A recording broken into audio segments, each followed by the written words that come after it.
Bonjour l'équipe Open Classroom, je m'appelle Bastien et voici la vidéo de présentation du projet que je dois présenter dans le but d'intégrer la formation de développeur Salesforce. Allez, c'est parti.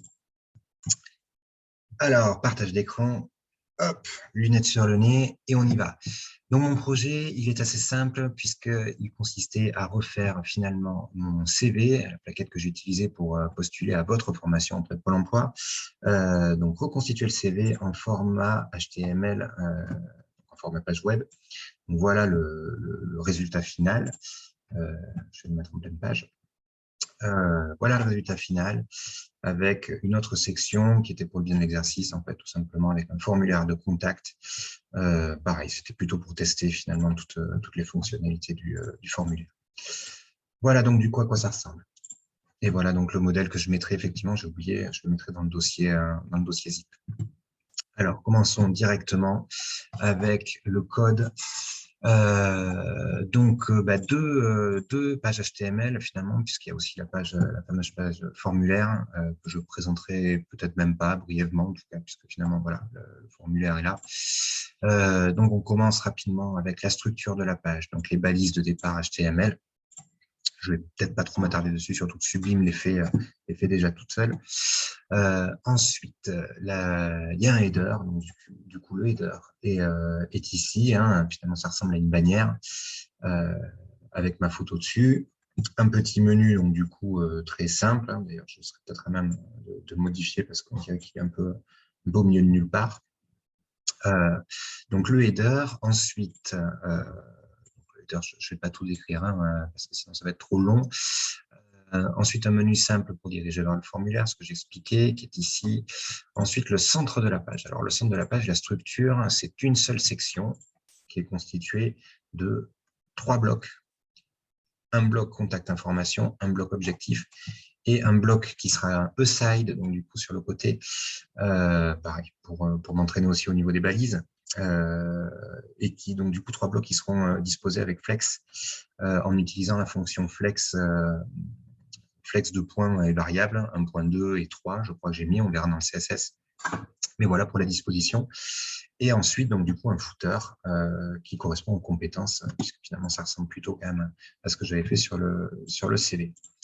Et oui, et donc du coup, cette image infographique là, d'infographie, c'était quelque chose que j'avais déjà fait sur Photoshop au préalable. Donc voilà, je l'ai juste ajouté finalement dans le side. Alors, le bloc, donc du coup, le centre de la page. Donc, il y a une première balise section, ensuite le panneau gauche qui correspond au bloc contact et au bloc objectif, qui donc se trouve dans un div panneau gauche. Ensuite, donc du coup, il y a toute la section bloc contact, où finalement, il y a un peu de texte et après derrière il y a ces icônes. Alors elles ne sont pas disposées en flex, elles je les ai mises comme ça en fait en position absolue de mémoire. Et donc c'est vrai que j'ai un peu tâtonné, donc ça au niveau du responsive ça va être un peu compliqué à mettre en place. Il faudra qu'en tout cas que je le refasse, que je les enlève tout simplement pour le responsive. Ensuite, le core bloc contact. Bon, ben, là, je ne vais pas trop détailler, hein, ce ne sont que des titres finalement et du texte. Ensuite, le bloc objectif, ce n'est que du texte. Avec, oui, à noter quand même la présence des balises strong, qui sont donc du coup des mots-clés, compétences techniques, CRM, Salesforce, intégrer une société de service, voilà, des balises, comme ça, quand on tapera sur Google CRM Salesforce, peut-être qu'un jour, on tombera en premier lien ou en deuxième sur mon CV, qui sait. Ensuite, donc du coup, à la fin du panneau gauche, le bloc expérience, qui est donc un no-side, comme j'ai expliqué tout à l'heure, qui consiste finalement en une liste où j'ai modifié les puces elles sont assez moches d'ailleurs, hein, ces puces, mais au moins elles correspondent au code couleur. C'est des puces que j'avais faites avec Photoshop. Donc voilà, une liste assez classique avec des titres, cela dit. Les titres en liste, je ne connaissais pas, et effectivement, j'ai dû un peu modifier les paramètres pour que ça apparaisse comme ça en CSS. L'infographie, donc du coup, qui vient se poser à la suite, avec ce petit séparateur aussi que j'ai mis en CSS et pas en image. Fin de section, le bandeau, donc du coup, ça c'est le bandeau compétences qui vient, ça c'est un peu l'astuce, effectivement, que j'ai dû mettre en place pour rajouter ce bandeau. Je l'ai mis entre la section et le footer. Et ensuite, le footer qui est assez simple. C'est trois listes posées en flex aussi, donc du coup en ligne. Et ensuite, très rapidement, le formulaire donc, du coup, qui vient, c'est la même page, en fait, juste remplacer le side par le formulaire qui fonctionne, hein, outre le fait que je n'ai pas la page PHP mise en place pour récolter les données. Mais sinon, voilà, le formulaire, il est ici sur la page. Voilà, ça correspond finalement aux données, à l'info donnée en formation. Bon, je vais passer directement au style CSS qui, comme vous pouvez le voir, est assez long. Donc, du coup, j'espère que je ne vais pas trop déborder sur les 10 minutes. Je reprends la page d'accueil. Donc, alors, je vais commencer par me tirer une balle dans le pied, dans le sens où j'ai voulu effectivement faire comme expliqué, c'est-à-dire commencer par les polices, en utilisant Fontface pour mettre justement, comme je l'avais fait ici, toutes les polices EOT, OTF, TTF, WAF, WAF2, tout ça. Alors, elles sont dans le dossier hein, que je mettrai en zip. Elles y sont là. Hop, je peux même les mettre là. Seulement, voilà, Roboto Régular, WAF, tout ça. Seulement, quand je les ajoute, ça fait tout bugger. Donc, oui, c'est ce que j'ai marqué là. Je n'ai pas dit mon dernier mot, hein, je vais m'y remettre. Mais j'y ai passé un bon moment et je ne comprends pas pourquoi à chaque fois que quand j'ajoute une autre police, en fait, qui devrait être donc choisie par le navigateur, bon, bref, ça fait bugger. Donc on avance, parce que ça fonctionne très bien comme ça, cela dit, avec les TTF. Alors, les paramètres généraux, bon, ben, j'ai fait comme dans la formation. Hein, j'ai utilisé donc du coup ce fameux block page avec une largeur de 1200 pixels. Je travaille sur un écran qui est assez large, on peut mettre plus d'ailleurs. Margin auto, donc du coup qui fonctionne parce qu'il y a la largeur. Donc là pour centrer la page avec les jolis borders groove qui permettent effectivement de délimiter la page. Ensuite, bon ben voilà les paramètres généraux de body avec la police, hein, le fond gris justement en répétition derrière. Et ensuite les caractéristiques propres au H2 et au H3, caractéristiques que je vais beaucoup changer. Par contre, ça, j'aurais pu faire plus court. Comme disait l'autre, j'ai pas eu le temps de faire plus court. Effectivement, là, j'aurais pu améliorer mon code avec les H2 et les H3, dans le sens où, en fonction du bloc dans lequel je me trouve, en fait, finalement, j'ai à chaque fois remodifié les caractéristiques en H2 et en H3, puisque finalement, je changeais les couleurs, je changeais les tailles. Donc, c'est vrai que je l'ai fait un peu au fur et à mesure. J'ai fait toute une section pour ça. La balise strong, alors je ne sais pas si ça sert à quelque chose, je pense que oui quand même, parce que peut-être que certains navigateurs, je ne sais pas, mettent pas les strong en gras. Bon, moi j'utilise Chrome, donc du coup effectivement ça marche. Balise EM, ça c'est pour les mots-clés web. Effectivement, c'est pour tout ce qui a trait au web sur mon CV, ça ressorte en vert. Ensuite, les années timeline en vert, oui, effectivement, j'ai utilisé donc du coup une classe, là pour le coup, une classe année pour justement, on peut voir, je pense, les classes années pour, voilà, ici, pour toutes les années, à chaque fois. C'est pas une classe année, c'est pas une classe année, pour que ça ressorte en vert. À chaque fois que je n'ai pas à le faire à chaque fois, finalement. Ensuite, je me suis perdu là. Les liens nav, non, c'est bon. Oui, bon, c'est les liens nav pour qu'ils soient en blanc, pardon, par défaut. Et ensuite, donc du coup, là, on rentre sur du positionnement pur.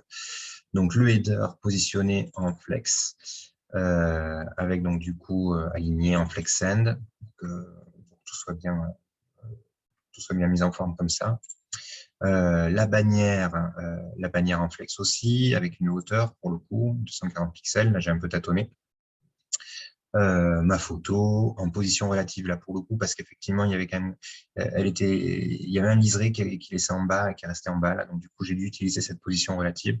Ben voilà, position relative pour caler la photo sur le bandeau. Donc j'ai dû utiliser la position relative et le top ici pour bien caler la photo. J'ai pas eu le besoin par contre de le faire pour le titre, effectivement, qui s'est très bien calé ici. Ensuite, header H1, header H2, ben voilà, ce que j'expliquais tout à l'heure et ça va revenir. J'ai modifié les caractéristiques à chaque fois, justement, H1 et H2, selon les blocs pour que, ben voilà, pour que ça donne le rendu que je voulais. Ensuite, nav, bon, très simple, pour le coup, la position, pareil, position relative pour encore une fois arriver à le positionner. Et après, par contre, les puces, effectivement, sont en flex. Bon, là, je me suis basé par rapport à la formation, c'était expliqué comme ça. J'ai modifié l'espace entre les puces, de manière à ce que, justement, accueil et contact ne soient pas collés. Et puis voilà, le petit hover pour, en fait, je voulais pas que ça change de couleur. C'était volontaire. Position bloc de la section. Alors, c'est ce que j'expliquais. Donc, du coup, ils sont en flex avec donc cette fonction que j'avais bien aimée justement dans la formation, la flex 1.2 et flex 3, pour changer donc du coup les tailles droite et gauche par rapport à l'écran. Voilà, avec les bordures, tout ça, je ne vais pas tout prendre en détail, surtout que je suis déjà à 9 minutes 36. Ensuite, tous les titres de section, bon, c'est ce que j'ai expliqué. Section, tous les titres, en fait, les H1 et les H2, je les ai changés en fonction des sections dans lesquelles je me trouvais. Donc, du coup, ça donne quand même tout ce bandeau-là que j'aurais pu faire plus court, toutes ces caractéristiques-là. Ça, ce sont les bandeaux. Donc, alors là, en gros, c'est comme ça que j'ai créé mes bandeaux de séparation. Ils ont tous la même couleur, tous les mêmes caractéristiques. Je les ai mis tous ici, bandeau navy. Les icônes bloc contact, alors là aussi, ça par contre en responsive, ça va être sûrement compliqué, il va falloir que je repasse tout. Mais toutes les icônes sont dans cette même section et elles ont été placées toutes en valeur absolue pour justement qu'elles soient bien calées avec à côté des lettres, mais bon, en responsive, ça ne sera pas la même chose. Le bloc objectif, il est...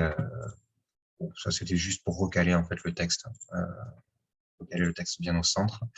Le E-side, ah oui, c'était pour changer, donc du coup, ce que j'expliquais, changer les puces, changer le style des puces. Ah oui, et la petite border button dashed pour la séparation. Le Superman, rien à dire, il est positionné en relatif, donc du coup, ah oui, c'était pour créer ce petit effet ici, là, comme s'il était posé sur le bandeau. Voilà, c'est un truc que j'avais fait sur la plaquette originale, donc je l'avais mis comme ça. Donc j'ai utilisé la position relative. Le formulaire, bon, rien à dire sur le formulaire, hein, j'ai juste en fait décalé un tout petit peu le formulaire ici, pour pas qu'il soit collé donc du coup à la bordure. Ensuite le footer, pareil, alors, le footer il est en flex, aligné. Avec le space around, pour que justement les écarts soient respectés. Et puis voilà, j'ai changé la taille de la police, rien de fou là-dessus. Et le responsive design, alors c'est très long. Pour le coup, j'ai tenté beaucoup de choses et je ne vais pas m'attarder dessus parce qu'il ne marche pas. Voilà, il faut que j'y passe plus de temps. J'ai déjà passé quand même pas mal de temps, mais le design n'est pour l'instant pas responsive parce que j'ai une fichue barre à chaque fois. Comme j'ai pas mal bidouillé, je ne sais pas si ça va le faire là. Hop. Et oui, voilà, j'ai cette fichue barre là qui se met là tout le temps. Donc, j'aurais bien besoin d'un mentor ou de faire quelques recherches de plus, de manière à ce que ce fichier responsive design fonctionne, parce que j'ai beaucoup cherché et j'avoue que je bug un peu là-dessus. Voilà, écoutez, j'espère que ça suffira. Moi, en tout cas, ça a été un plaisir pour moi de faire tout ça et ça a été un plaisir pour moi de suivre les formations. J'espère donc du coup que je pourrai continuer, surtout que voilà, je compte beaucoup dessus. Alors, j'arrête le partage. Je vous souhaite une excellente journée, une excellente semaine et j'espère à bientôt. Merci, au revoir.